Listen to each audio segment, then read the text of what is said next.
So that I'm going to end with the next part about the children. But this next part was about, as Black secular mothers, what do we find, what do we feel that we need to educate our kids more about and talk to them and prepare them for the world? And for me, because I'm such a big advocate of, open liberation, especially as it pertains to children's sexuality, understanding of sex and sexual education, the LGBTQ community, and because my daughter actually started identifying as bisexual when she was a teenager, and she actually started the first Pride Club at her high school in Atlanta. So having that understanding, and for them to be able to understand the different identities in their communities, and my youngest, my 10-year-old, I think we all have 10-year-olds, was at that age. Yes. So, and having an understanding of who they're interacting with, whether it is other religious identities, other racial identities, and also having a better understanding of what it means to be a male, or define those, especially those gender norms and those gender identities, meaning that just because you are considered a boy or who is turning into a man, that you don't have to act a certain way, especially not being raised by a strong mother. You are not going to be dismissive of, especially not of women.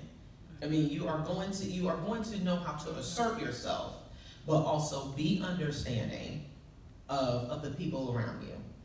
And it doesn't mean that you tone it down completely for anyone, but being able to understand what people are going through and to listen, and also stand up for other folks. Stand up for folks if they're being bullied, and especially if they're identifying as one of the other, with the other identity, sexual or whatever. So taking ownership of that for themselves and also for their peers is something that's important to me. What's the question? As Black secular mothers, what do you think, what are the subjects you discuss most, or what is important to you? What are the subjects that I discuss most with them? It's mostly navigating the world.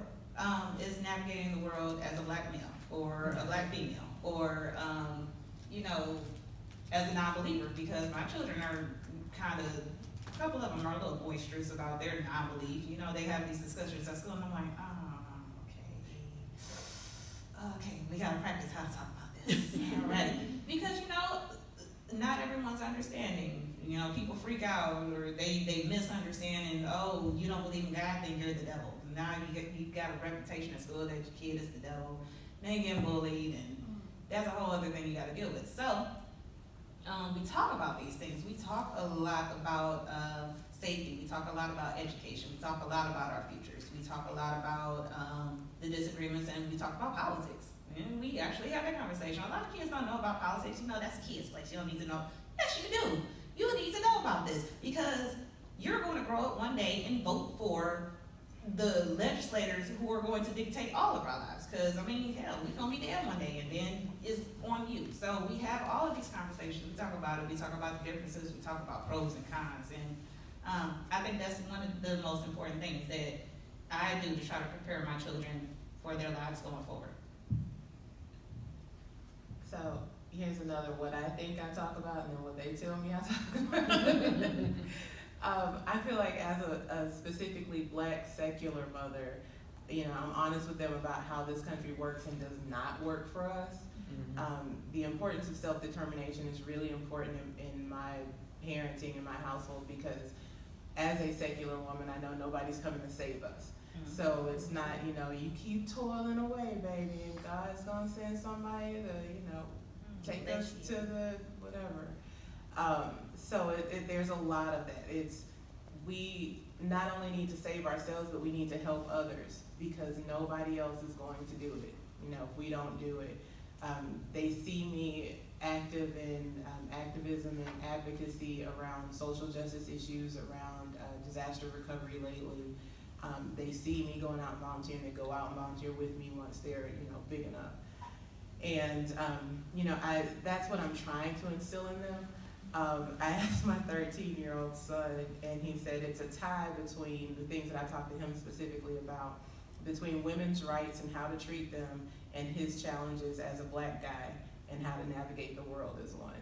So I'll be honest, I think a lot of that is because I've seen so much negative from that particular group of people, and I don't want my son to end up being, you know, for lack of a better term, ain't shit. Sorry. So I do talk a lot about, you know, this is how you treat women, this is how you treat other people, this is how you're gonna have to navigate this world because you are, you know, a black man, and my son's 13, he's 5'10" and a half and 200 pounds.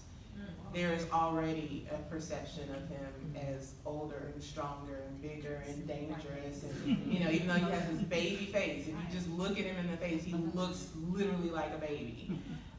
But because of his size, you know, and me seeing what that does and what happens with that, I try to talk to him a lot about that without giving him the idea that he needs to shrink himself. Right.